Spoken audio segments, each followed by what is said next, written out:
हर रोज a day at a time English कर रहे हैं। तो कल हमने स्टार्ट किया था टेंसेस और मेरे पास ये फीडबैक आया था कि मैं काफ़ी छोटा लिख रही हूँ बोर्ड पे, जो इतना विजिबल नहीं होता, वीडियो में देखने में थोड़ा जोर लगाना पड़ता है। तो I keep that in mind, I try to write bigger than that, जिससे कि आप लोगों को साफ नजर आए। So with that note let's start today's video. आज हम करेंगे, लास्ट क्लास में हमने करे थे सिंपल प्रेजेंट, सिंपल पास्ट और सिंपल फ्यूचर। आज हम करेंगे, स्टार्ट करते हैं प्रेजेंट कॉन्टिन्यूअस से और देखते हैं हम क्या क्या कर सकते हैं। और दूसरा मुझे सजेशन ये मिला था to keep videos little short, क्योंकि कई बार ऐसा होता है कि ज़्यादा देर पढ़ने में थोड़ी प्रॉब्लम हो जाती है, बट लेट्स सी। मैं प्रॉमिस नहीं कर सकती कि मैं वीडियोस छोटी ही रखूंगी, बिकॉज जब एक बार फ्लो में पढ़ते हैं ना हम, तो वो काफ़ी बेनिफिशियल रहता है। एंड जिस तरीके से मैं पढ़ा रही हूँ, मैंने जैसे सिंपल प्रेजेंट कराया, तो वैसे ही साथ में जब हमने सिंपल पास्ट और सिंपल फ्यूचर किया तो हमें बिल्कुल क्लियर हो गया। ऐसे ही मुझे लगता है अगर हम प्रेजेंट कॉन्टिन्यूअस करेंगे, इसके साथ ही हम पास्ट कॉन्टिन्यूअस और फ्यूचर कॉन्टिन्यूअस कर लेंगे, तो वो हमारे लिए ज्यादा बेनिफिशियल रहेगा। So let's begin. सबसे पहले समझते हैं, पहले क्विक रिविजन करते हैं सिंपल प्रेजेंट, सिंपल पास्ट और सिंपल फ्यूचर की। तो सिंपल प्रेजेंट में क्या किया था हमने, किस तरीके के सेंटेंसेस बनते हैं। अगर कोई एक्शन रेगुलरली हो रहा है तो रेगुलर एक्शन के साथ यूज होता है, इरेगुलर एक्शन के साथ यूज होता है, यूनिवर्सल ट्रुथ के साथ यूज होता है और हैबिट्स के साथ यूज होता है। हाँ, किस तरीके के सेंटेंसेस बनते हैं, आता है, जाता है, खाता है, पीता है। तो जिसके भी लास्ट में ता है, ती है, ते है लगता है, उस केस में हम सिंपल प्रेजेंट यूज करते हैं। सिंपल पास्ट कौन से केस में यूज होता है, सिंपल पास्ट यूज होता है जो एक्शन खत्म हो चुका होता है, जैसे she completed her work. Verb की सेकंड फॉर्म यूज होती है इसमें, सिंपल प्रेजेंट में वर्ब की फर्स्ट फॉर्म यूज होती है। सिंपल फ्यूचर में क्या होगा, जो प्लान्ड एक्शन होता है, जो आपको लगता है कि भविष्य में होगा, तो इस तरीके के सेंटेंसेस यूज करते हैं हम सिंपल फ्यूचर में। क्लियर? So let's begin. आज हम स्टार्ट करेंगे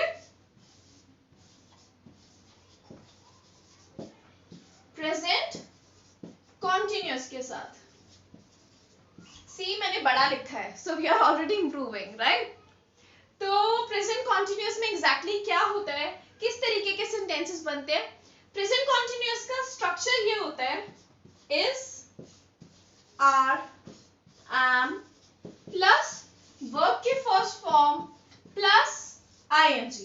तो किस तरीके के सेंटेंसेस बनते हैं, मैं बाहर जा रहा हूँ, मैं खेल रहा हूँ, मैं पढ़ रहा हूँ, वो जा रही है, वो खेल रही है, वो सो रही है, वो जा रहे हैं, वो सो रहे हैं, वो पढ़ रहे हैं, वो गा रहे हैं।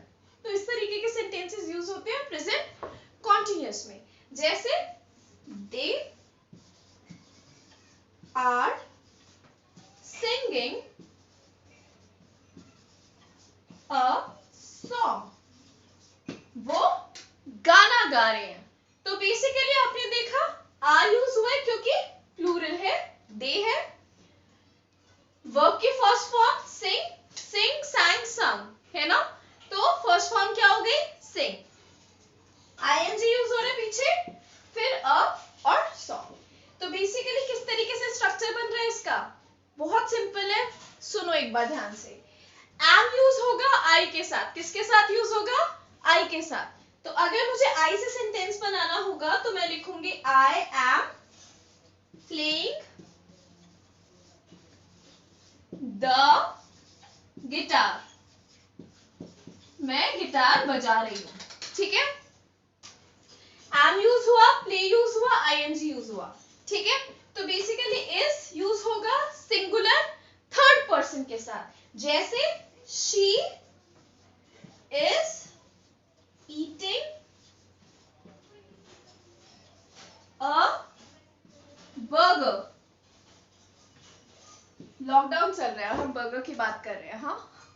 सो इस तरीके का जो सेंटेंस होगा, इस तरीके के जो सेंटेंसेस होंगे, ये यूज होते हैं प्रेजेंट कॉन्टिन्यूअस में। मैं एक बार फिर से आपको समझाती हूँ कि किस तरीके से इसको फॉर्म करना है। तो अगर मेरे पास जो मेन सब्जेक्ट है, ठीक है, जिसके बारे में बात हो रही है, वो अगर प्लूरल है, यानी कि जैसे मैंने बोला राम और श्याम बाहर जा रहे हैं, तो राम और श्याम दो जने हो गए, प्लूरल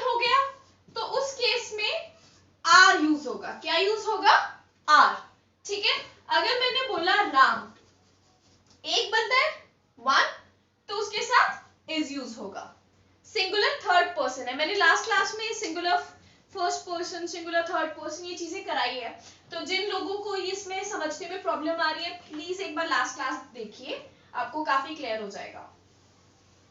तो इसका स्ट्रक्चर जैसे कि मैंने बताया is are am plus verb की फर्स्ट फॉर्म प्लस आईएनजी।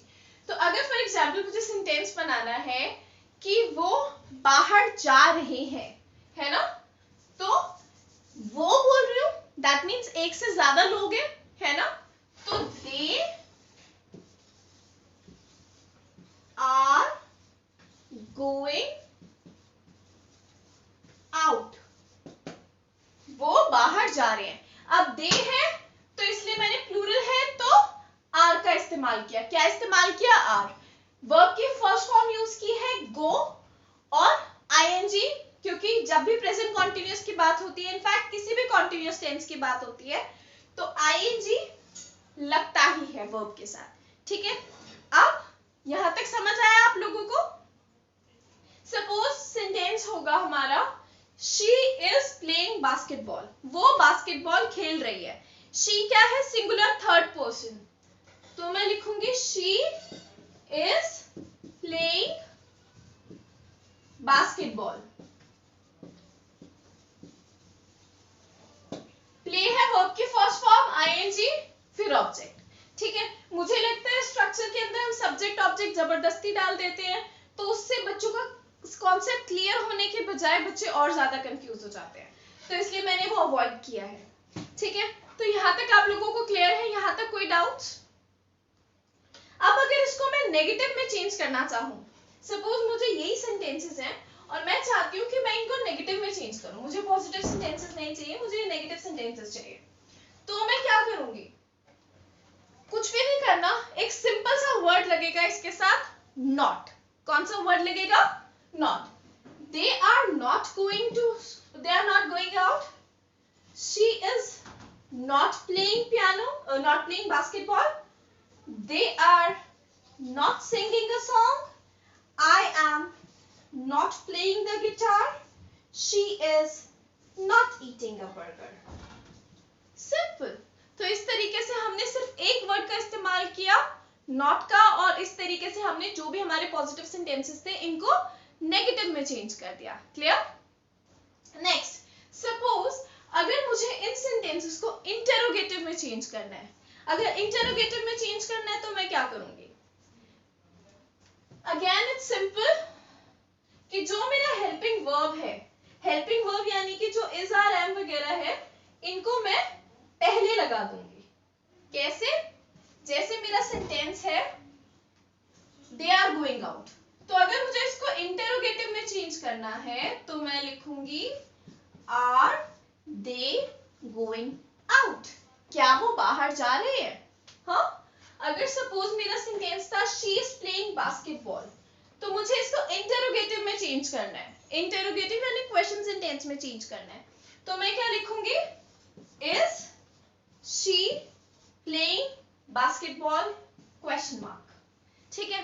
बेटा कई लोगों को लगता है कि हम एसएससी की तैयारी कर रहे हैं तो हमें उस तरीके के क्वेश्चंस कर लेंगे और बस हो गया, लेकिन जब तक आपके कॉन्सेप्ट्स क्लियर नहीं होंगे ना, तब तक कोई फायदा नहीं है किसी चीज का। अगर आपके कॉन्सेप्ट सॉलिड है, कॉन्सेप्ट्स अच्छे से बने हुए हैं, तो उसके बाद एरर स्पॉटिंग या फिलअप्स या कुछ भी चीज अगर आप करोगे तो काफी इजीली कर पाओगे, लेकिन उसके लिए ये बहुत इंपॉर्टेंट है कि आपके कॉन्सेप्ट्स बहुत रॉक सॉलिड हो, कि जब आप एरर देखो तो आप देखते ही पहचान जाओ, ठीक है। जैसे they are singing a song, इसका अगर क्वेश्चन बनेगा are they singing a song, है ना। नेक्स्ट है I am playing the guitar, मैं गिटार बजा रहा हूं, am I playing the guitar question mark, ठीक है। नेक्स्ट है she is eating a burger, is she eating a burger question mark. Clear? तो इस तरीके से बनते हैं इंटेरोगेटिव सेंटेंसेस, ओके। नेक्स्ट, अगर इन्हीं सेंटेंसेस को मुझे बनाना है इंटेरोगेटिव नेगेटिव, तो मैं क्या करूंगी? तो मुझे ये जो इंटेरोगेटिव सेंटेंसेस हैं इनमें ही नॉट लगा देना। Are they not going out, Is she not playing basketball? Are they not singing a song? Am I not playing the guitar? Is she not eating the burger? और इस तरीके से मेरे interrogative sentences बन जाएंगे। Clear? यहां तक कोई डाउट?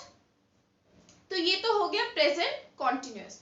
प्रेजेंट कॉन्टिन्यूअस में वो सारे सेंटेंसेस आ जाएंगे जो प्रेजेंट में कॉन्टिन्यू हो रहे हैं, यानी कि जो अभी भी चल रहे हैं, है ना? तो अगर इसमें कोई डाउट है, you can write to me in the comment section below, I will reply to each one of you.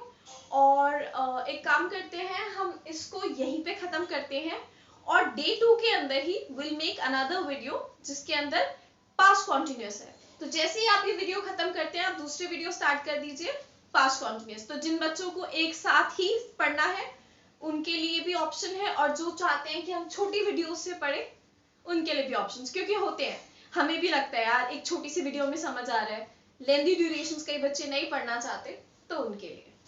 So if you want, you can just switch to the next video. Okay, thank you, see you in the next video, bye.